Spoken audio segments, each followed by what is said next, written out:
तुमची जिरवायला खरं सांगतो, प्रामाणिकपणे सांगतो, जरांगे पाटीलच लागतात. रोडवर येऊन लढायला धनगर समाज, माळी समाज, पण गटाखाला एक विशिष्ट समाज. त्याच्यामुळं मला त्यांना सांगायचं, आजपर्यंत खूप सहन केलं, पण आज इथून पुढे पवनकरवर धनगर समाजासाठी काम करणार आणि नक्कीच तुमची 100% जिरणार. छगन भुजबळ, लक्ष्मण हाके, नवनाथ वाघमारे, बबनराव तायवडे, पवन करवार गेल्या काही वर्षांपासून ओबीसी आंदोलनामध्ये झळकणारी ही प्रमुख नावं. पण या नेत्यांमध्ये सध्या फूट पडली आहे का अशी चर्चा रंगली आहे. कारण लक्ष्मण हाके यांनी भुजबळांवर नाराजी व्यक्त केली आहे, तर दुसरीकडे बबनराव तायवाडे यांनी लक्ष्मण हाकेंच्या आंदोलनाला पाठिंबा दिलेला नाही. पवन करवार यांना काळं फासलं गेलंय आणि त्यांनी आता थेट फक्त धनगर समाजासाठी काम करायचं ठरवलं आहे. त्यामुळे ओबीसी नेत्यांमध्ये फूट पडली आहे का अशी चर्चा रंगली आहे. काही दिवसांपूर्वी छगन भुजबळ म्हणाले होते की मनोज जरांगेंचा लढा हा सरकार विरोधात आहे, ओबीसींविरोधात नाही. जात पडताळणी रद्द का होतीये, सरकारने त्याचं उत्तर द्यावं. तर दुसरीकडे जरांगेंनी सुद्धा खूप दिवसांनंतर भुजबळ साहेब असा उल्लेख करत म्हातारपणे आलेलं शहाणपण असं म्हटलं. त्यानंतर दुसरीकडे भुजबळांच्या वक्तव्यावर लक्ष्मण हाके मात्र नाराज झाले.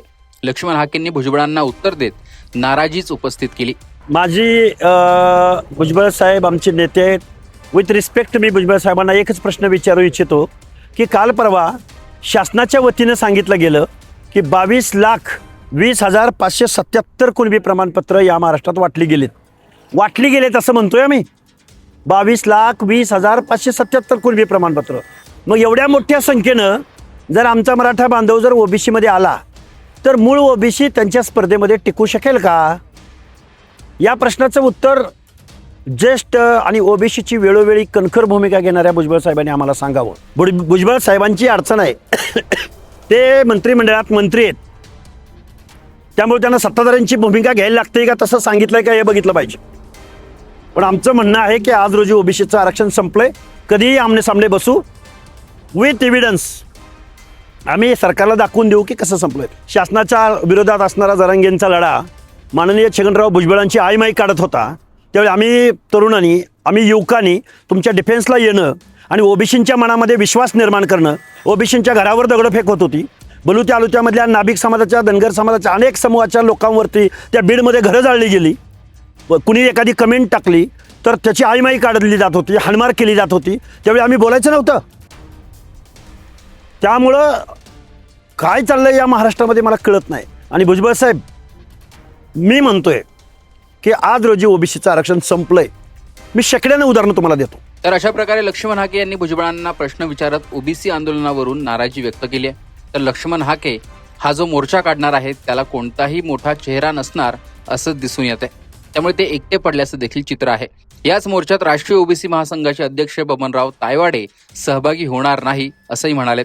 सरकार आपल्या भूमिकेवर ठाम राहिलं तर आमच्या आरक्षणाला धक्का लागणार नाही. सरकारच्या भूमिकेवर आमचं लक्ष आहे, त्यामुळे आम्हाला मुंबई जाम करण्याची गरज नाही. आमचा मुंबईतील मोर्चाला पाठिंबा नाही, त्यांच्या मागण्या स्पष्ट नाहीत अशी भूमिका तायवाडे यांनी मांडली. या एकूणच सगळ्या फुटीवर नवनाथ वाघमारे सुद्धा भुजबळांना काय म्हणाले ऐका. ते पहा, आदरणीय भुजबळ साहेब आमचे ओबीसीचे देशाचे सर्वोच्च नेते आहेत, राज्याचे सर्वोच्च नेते आहेत. आणि भुजबळ साहेबांनी अनेक वेळा रामलीला मैदान भरून दाखवलं, भुजबळ साहेबांनी मुंबई भरून दाखवली, पुणे भरून दाखवलं. ज्या भुजबळ साहेबांना अनेक वर्षांचा गाढा अभ्यास ओबीसीचा आहे. आता कसं आहे, आम्ही नवीन कार्यकर्ते आहोत, नवीन फळीतले का लक्ष्मण हाके असेल, मी असेल, मंगेश सासाने असेल, आम्ही नवीन कार्यकर्ते आहोत. आमच्यापेक्षा शेवटी त्यांनी अनेक पावसाळे उन्हाळे बघितलेले आहेत.